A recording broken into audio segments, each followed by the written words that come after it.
Hey everybody, it's been a while since I've done a video review, and that's just because I don't have that much time to read, and so I don't get to make these fast enough. I know it's better to do a YouTube video every day if I can do it, but I've obviously not been able to do that. I can't even do one every week at the moment. This one is the Untold Tales of Spider-Man Omnibus, and I read this while I was sick last week and got through the whole thing pretty quick. It's pretty long, but 25 issues of the main series, 2 annuals, a little bit of extra stuff, and then a mini-series of 3 issues also. So this is all written by Kurt Busiek, at least all plotted by him. And then I believe Tom DeFalco comes in and does a couple scripts, and Roger Stern comes in and does a couple scripts. So good stuff. Preface this, Kurt Busiek, I don't know. I was a fan of him growing up. He's been not very nice to me online. I don't know why. The guy just started writing bad things about me on the internet. But I'm trying not to let that color my review at this point because I'm just trying to be fair to the work itself. And as I said, I was a fan of him growing up, and that actually started with Untold Tales of Spider-Man. Probably a little before that, because I'll get into this right here. So the concept of this is in the 90s, they wanted to go back and bring Spider-Man back to his teenage years and have it be in continuity. And if you look at the original Spider-Man stuff, it actually, he grows really fast, and he goes through high school like in a matter of 20, 30 issues. And so there's a lot of space in between to be able to write some extra stories. And so it was actually a really good concept to bring back Peter, put him in high school, deal with the Flash Thompson stuff, add some more supporting side characters, Liz Allen, who becomes Liz Osborn later. She was not added, but she's also there. And then add some other cast characters to change the dynamic, build Peter and Betty Brant's relationship, just lots of good stuff on the character front. And it worked out really well. This is some of the best Spider-Man stuff I've probably actually read. I mean, it started out right here with Amazing Fantasy 16. Now, I was not having the internet back then. I just saw this on the titles, and I'm like, oh, I know Amazing Fantasy 15 is the Spider-Man origin.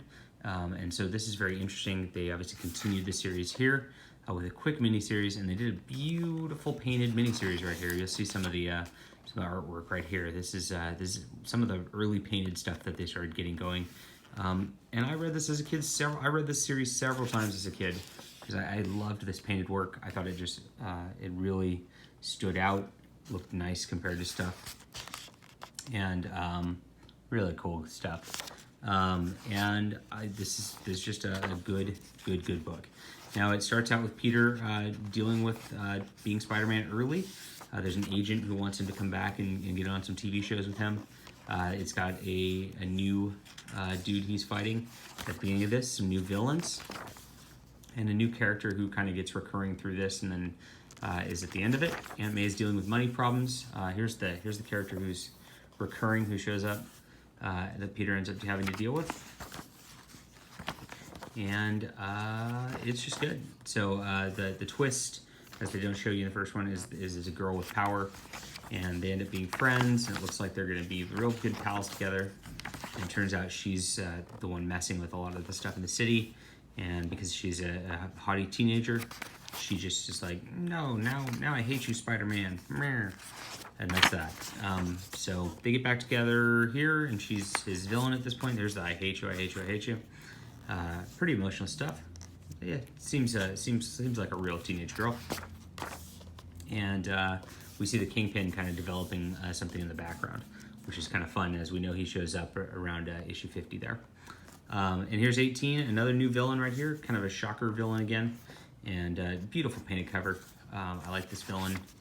Everything just like fired on full cylinders for this miniseries right here. Just some of the best art Marvel's ever come out with. Some of the best stories of Spider-Man. It's just absolutely solid. So in this one, Peter actually does get to the show with the guy who was trying to bring him on, and the villain kind of puts a kibosh on that, and they fight, and some good stuff. Very simple, straightforward issue for the 3rd issue, and it ends, and Spider-Man's just gonna be Spider-Man. So it is him kind of learning his powers in between issues, Amazing Fantasy 15 and issue 1 of Amazing Spider-Man. And yeah, it was a great little vignette series. I would have honestly liked this to continue, but obviously can't really keep up that painted art stuff all that often. But hey, I mean, even if they did 3 issues of this a year for perpetuity, I would have been very happy. But it still ended, and I was very sad that it ended. I didn't realize it was a miniseries because it was labeled Amazing Fantasy 16, 17, 18. I figured they'd do a 19, and I was very sad about that. And then suddenly comes out Untold Tales of Spider-Man, which we talked about. This is the name of the deal, issue 1. And what was cool about this at the time, it was only a 99-cent book, and most books were getting to be about $2 at the time, or maybe even $2.25, as I recall. So this was just like, hey, we're gonna just put out cheap old Tales of Spider-Man, and it's just gonna be very inexpensive to read and fun. It was a very nice supplement. I was okay with adding this to my pull list every week at the time, and happy to read it. And so it starts out with Spider-Man in action. I love books that start in action. These guys come back throughout the series, which is a fun little villain thing. And Peter does his thing as Spider-Man, fights off the villain again. It's very simple, like, you know, he loses, he comes back, he wins, and then has some personal elements to it too. I love that actually they did pretty well with the personal elements, developing things with Aunt May, developing things with classmates and all that. As the series goes along, everything really pays off all the way through this, and develops very nicely. It's pretty cool to put it's not the letters column. They didn't put all the letters columns in this, but they did put, you know, sort of hey, this is what Untold Tales of Spider-Man is, which is a pretty nice feature to have in here. And then issue 2, this is the one I probably remember the most out of this entire series. I think I forgot about it around issue 6 or 7 and stopped buying it, but I do remember this. I read this issue several times. Batwing, it's like, I guess it's a little man-bat type of deal, gets developed in this, except for the twist is it's just a little kid who got accidentally turned into a freak and doesn't know what he's doing, so Peter ends up thinking he's a villain at first and then goes and protects him. So very fun stuff. There's 25 issues of this plus some, so I'm going to try to skip through some of this and just kind of give a little overview. There's one where they've got new heroes called the Spacemen, who really are just villains trying to do stuff. J. Jonah Jameson takes their side against Spider-Man, but turns out they're trying to rob stuff, and J. Jonah gets egg on his face. Classic story. We have the Vulture shows up doing a Vulture thing, so that's that. The Human Torch one was fun. Spidey and the Human Torch kind of get together, and Spidey goes to mess with the Human Torch and ends up getting Sue Richards to agree on a date with him. And then pretty funny. These are a couple of the new characters. They kind of get into trouble over the course of this issue. They just kind of build it up. They're going to find Spider-Man's secret identity, and then they kind of follow Peter around, realize he's a photographer, and then try to get in with his Spider-Man stuff. Batwing returns. Batwing comes back a couple times during this issue. We've got the Enforcers, was very popular in early Spider-Man stuff, so he's there. A little bit of Norman Osborn.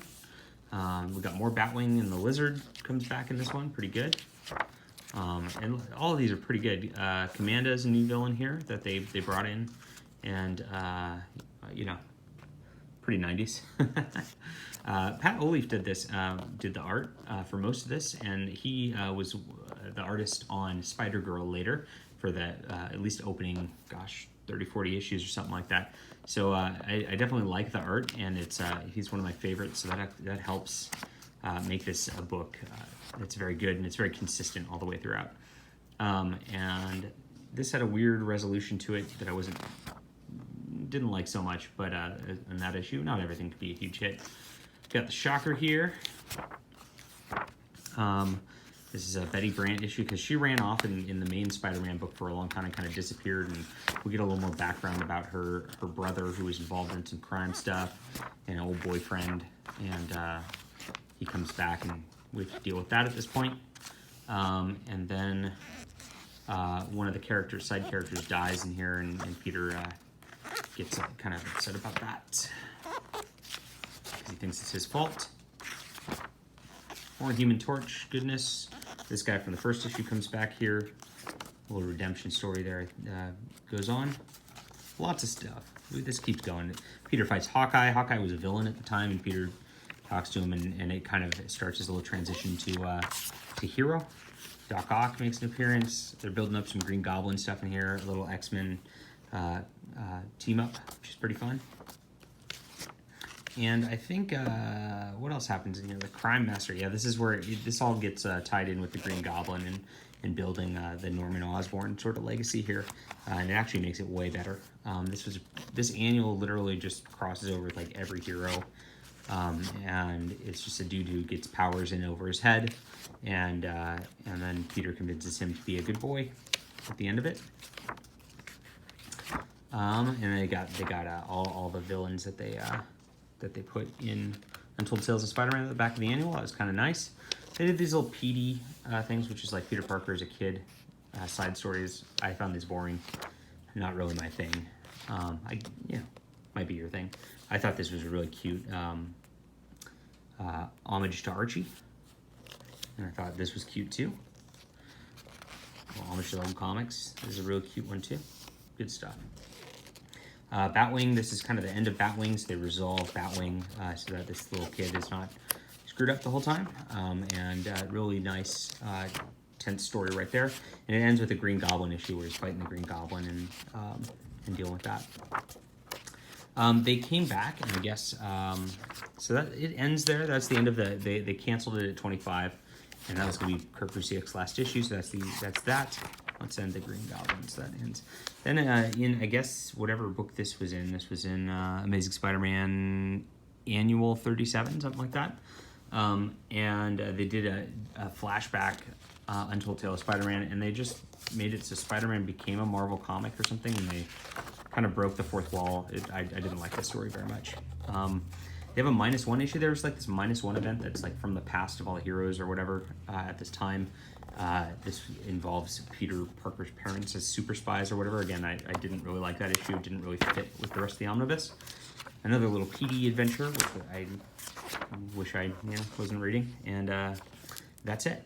Now this is cool. So they did a couple of timelines at the end, how to follow Untold Tales of Spider-Man. So here's issue number 6.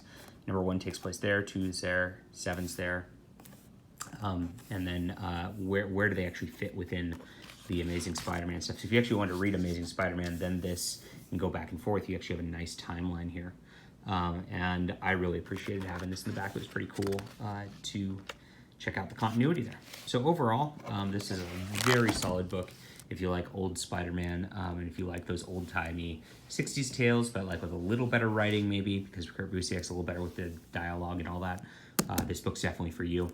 Pat Oliffe's art is wonderful all the way through. It's very classic, very just superhero stylized, and I'm happy with it. So one of the better omnibuses I've read. I guess probably not as good as the Roger Stern omnibus I just reviewed, but still absolutely solid Spider-Man. I would recommend picking this up. Again, this is another book that's out of print, so good luck with that. I hope you enjoyed, and we will come back soon.